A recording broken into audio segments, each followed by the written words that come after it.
సాధారణంగా చంద్రబాబు ఎప్పుడు ఢిల్లీ వెళ్లినా ప్రధాని ఇతర కేంద్ర మంత్రులను కలిసే సమయంలో వారికి ఏ వెంకటేశ్వర స్వామి ప్రతిమనో లేదంటే అమరావతి చిత్రపటాన్నో ఇచ్చి వారిని సత్కరించేవారు. ఇక తాజాగా ప్రస్తుతం ఢిల్లీ పర్యటనలో ఉన్న చంద్రబాబు బుధవారం ప్రధాని నరేంద్ర మోదీతో పాటు పలువురు కేంద్ర మంత్రులతో భేటీ అయ్యారు.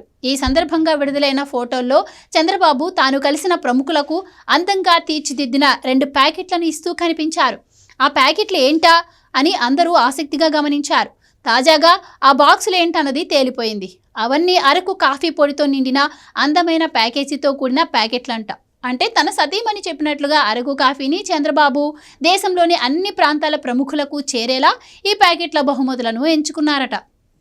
ఇదిలా ఉంటే అమరావతికి వస్తున్న ఇతర రాష్ట్రాలు, ఆయా కంపెనీల ప్రతినిధులు, విదేశాలకు చెందిన ప్రముఖులకు కూడా చంద్రబాబు ఇవే గిఫ్ట్లను అందజేస్తున్నారట.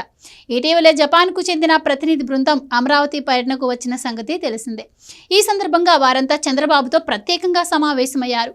ఈ సమావేశం అనంతరం జపాన్ ప్రతినిధులందరికీ తలా 2 ప్యాకెట్ల చొప్పున ఈ అరకు కాఫీ ప్యాకెట్లను అధికారుల చేత అందించారట. మొత్తంగా ఏపీకి సీఎంగా ఉన్న చంద్రబాబు తాను కలలు కంటున్న అమరావతికి బ్రాండ్ అంబాసిడర్గా ఉంటూనే అరకు బ్రాండ్కు అంబాసిడర్గా వ్యవహరించారన్నమాట.